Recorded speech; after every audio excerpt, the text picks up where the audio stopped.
pag-uusapan naman natin sa video na to guys, no, kung bakit kailangan pang mamatay ni Jesus Christ, kailangan pang bumuhos ang dugo niya para tubusin ang lahat ng mga kasalanan natin, no, or ang kasalanan ng mundong ito, no. Kasi sa umpisa guys, no, kung kayo nagbabasa kayo ng Bible, malalaman ninyo na ang pinakaunang tao ay kinreate ni God na perfect, no, as in sa katunayan niyan ay kinreate niya ang pinakaunang tao in His own image, no? Kaya perfect ang pinakaunang tao na ginawa niya, di ba?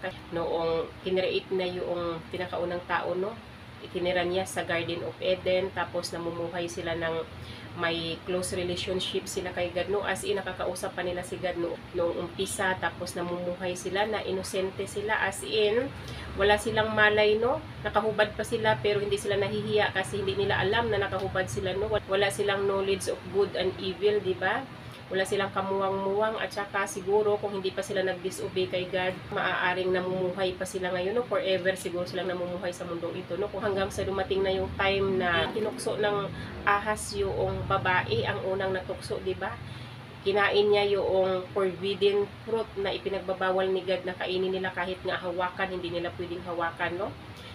Kabilin-bilinan sa kanila ni God na pwede nilang kainin lahat ng bunga ng prutas doon sa Garden of Eden na yun, maliban lamang doon sa tree of knowledge of good and evil, di ba? Yun ang pinagbabawal ni God, pero noong tinukso sila ng ahas, nagpatukso yung babae, di ba? Kumain siya, tapos ang ginawa pa niya, tinukso din niya yung asawa niya, yung lalaki, di ba? Pinakain din niya doon sa lalaki, kaya dalawa sila natukso, no?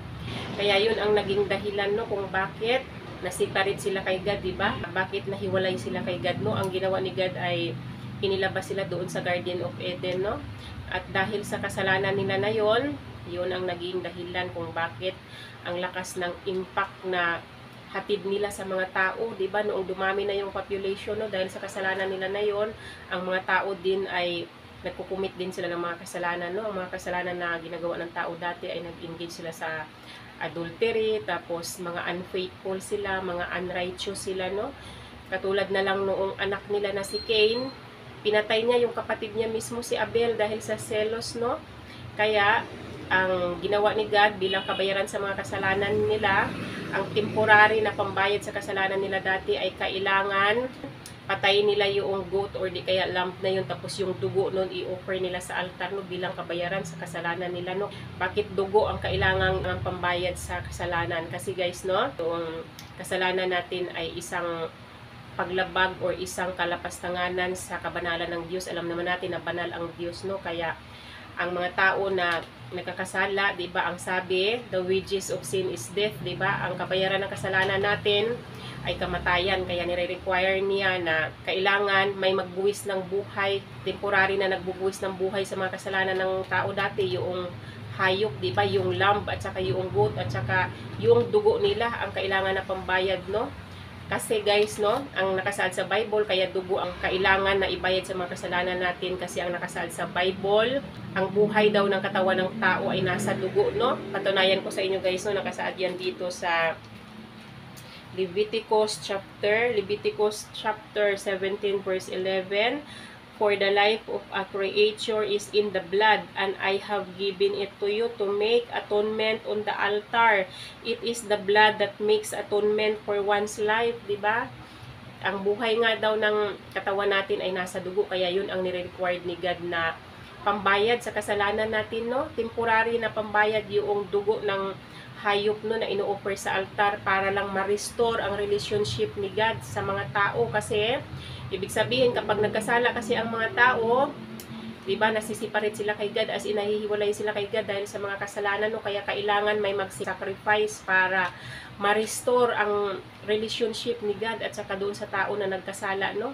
Ganun ang kasunduan ni God sa mga tao dati, no, sa Old Testament, no? Pero noong dumarami na yung mga tao, masyadong madami na yung mga tao, no, yung dumarami na yung population, no, pinalitan ni God yung animal sacrifice ng sacrifice ni Jesus Christ, no. Ipinadala niya si Jesus Christ dito sa lupa, tapos nag-sacrifice si Jesus Christ para sa atin, no, hanggang sa mamatay na nga siya, pinako siya sa krus, bumuhos o tumulo yung dugo niya, no. Kaya noong bago siya namatay, di ba, sinabi pa niya sa Diyos na, Ama, patawarin niyo sila dahil hindi nila alam yung kanilang ginagawa, di ba? Tapos, sinabi pa niya, it is finished. Ibig sabihin, tapos na, nabayaran na niya yung mga kasalanan ng mga tao, no? Kasi para sa permanent na kabayaran ng mga kasalanan natin at para sa kasalanan ng hindi lang sa isang tao, pero kabayaran sa kasalanan ng lahat ng tao, kabayaran sa kasalanan ng mundo na ito, no? Kailangan yung buhay ni Jesus Christ ang mawala at saka yung dugo niya ang kailangang ibuhos kasi siya ay inosente, di ba? As in sinless siya, yung dugo niya, yun yung nakakapagpatubos sa mga kasalanan ng mga tao dahil siya ay wala siyang sala, di ba? Holy siya na tao, di ba? Kaya kailangan yung buhay niya at saka yung dugo niya ang pambayad para talagang makakaligtas talaga siya ng buhay ng tao, no? Kasi nga siya ay sinless, wala siyang kasalanan, no?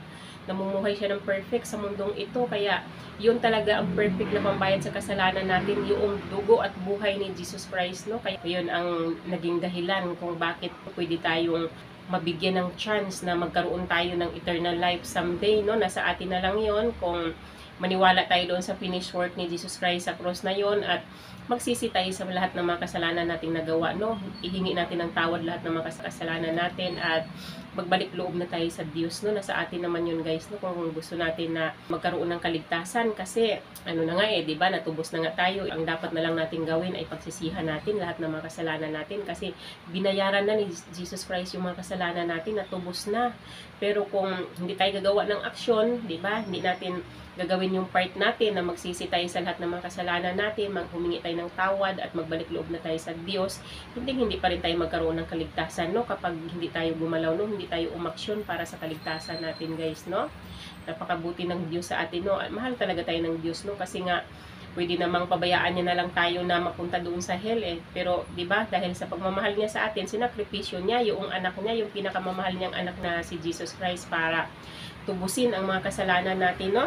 Nakasaad yan dito sa Bible na sabi dito sa 1 John chapter 2 verse 2, He is the atoning sacrifice for one sin, and not only for ours but also for the sins of the whole world, di ba? Siya nga daw yung ginawang kabayaran sa lahat ng mga kasalanan natin na mga tao. As in, lahat ng mga tao, no, binayaran niya ang kasalanan nating lahat. Hindi lang kasalanan natin, kung hindi, kasalanan din ng mundong ito, no? Ganun kabuti ang Diyos, no? Sinakripisyo yung kaisa-isang anak ng pinakamamahal niyang anak para bayaran ang lahat ng mga kasalanan natin kasi gusto niya balang araw makasama niya tayo doon sa heaven, no? Kaya sana, guys, no? Ma-realize na natin kung gaano kabuti ang Diyos sa atin at ma-realize na natin na kung gaano kagusto ni God na magkaroon tayo ng mapagkalooban niya tayo ng eternal life, no? Kaya habang maaga pa, guys, sana gumalaw na tayo, no? Para sa kaligtasan natin, no? Sana ma-realize yan ng lahat, no? So hanggang dito na lang yung aking video, guys, no? Bye-bye and God bless you all. Bye-bye everyone!